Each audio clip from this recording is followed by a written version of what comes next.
Sir మేము పోతున్నాం, మేము రక్షించాము.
సిఐ గారు మా మీద అక్రమంగా దాడి చేయటం, దౌర్జన్యం చేయటం అనేటువంటిది, అరెస్టు చేయటం అనేటువంటిది ఇది తీవ్రమైనటువంటి విషయం. ఈ విషయాన్ని మేము తీవ్రంగా ఖండిస్తున్నాం.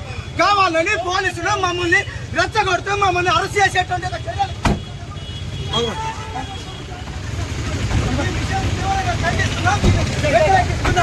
ఇట్లాంటి దౌర్జన్యం అనేటువంటి మంత్రి మేము ప్రజాస్వామ్యం